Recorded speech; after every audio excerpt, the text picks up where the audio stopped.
Buongiorno tutti. I have had some crazy experiences living in Italy. Mr. Toastmaster, fellow Toastmasters, and welcome guests. I love Italy. I miei nonni sono stati immigrati d'Italia. My grandparents immigrated from Italy. I was fortunate. I attended Lewis and Clark College, a private liberal arts college located in Portland, Oregon, my freshman year. And I, along with 24 other students, were selected to go to school in Italy the following year. I was excited. I was excited. I could not wait to step foot in the old country. 5 months later, we landed in Rome. We lived in Rome for the first 3 months. In fact, we lived in the dormitories that were built for the Olympic athletes in 1960. In the evenings, if we weren't studying, we had a plethora of different activities that we could partake in. We could watch TV, we could play ping pong, we could play cards, we could play on the pinball machines. On a side note, I love using idiomatic expressions. And when I lived in Italy, I loved taking American idiomatic expressions and translating them into Italian. Sometimes it worked, sometimes not so much. I will never forget. One evening I was with my buddy Tom Anderson on the pinball machines conversing in English, when an Italian overheard us speak in English and came up and asked me, "Ma tu sei Americano? Are you American?" And I looked at him and I said, "Il Papa Cattolico, is the Pope Catholic?"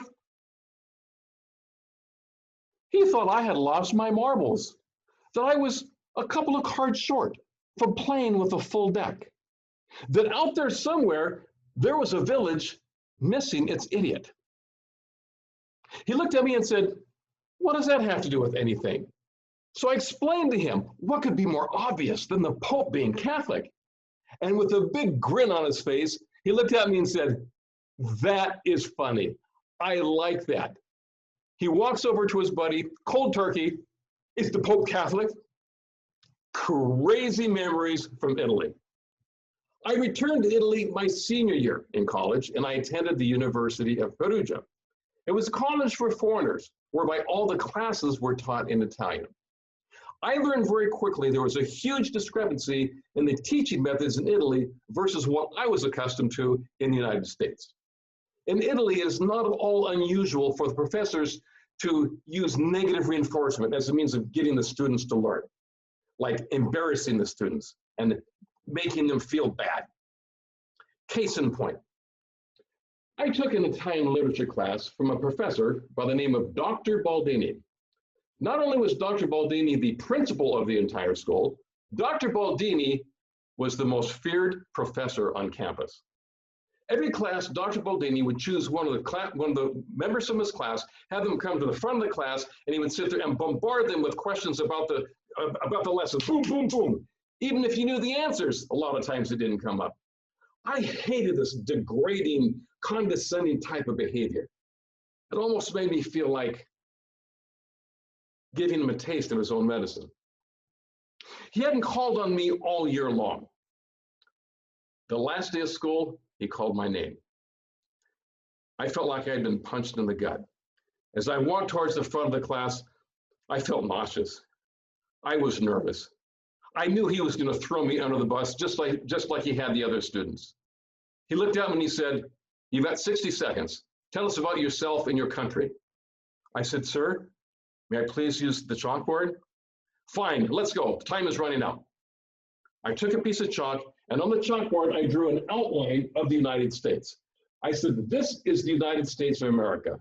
I am an American." Then I drew in Oregon. This is the state of Oregon. I'm from Oregon. I live in Oregon. Then I drew 10 stick figures all the way across the board. I said, "This is my family. This is Mom, Dad, Scott, Jim, Dan, Chuck, Brad, Kurt, Tom, and Mike." I then looked at the professor and said, "Which one is Tom? How old's Mike? Where's Brad? How about Kurt?"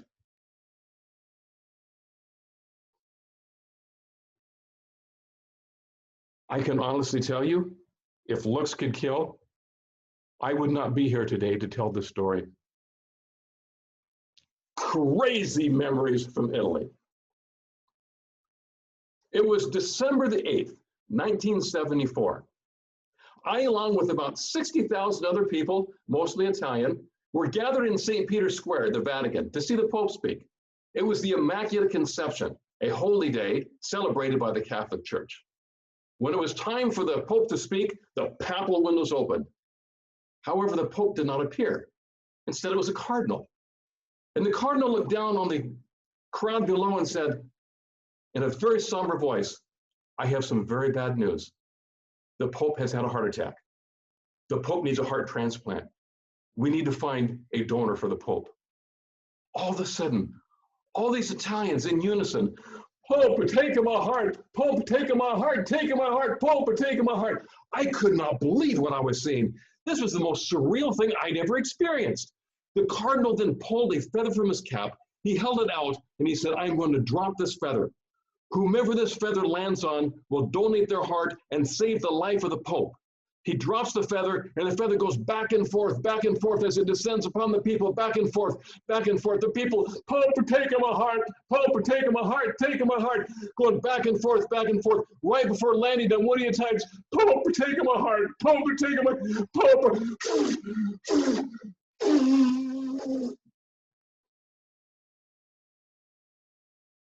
I've had some crazy experiences living in Italy. Mr. Toastmaster,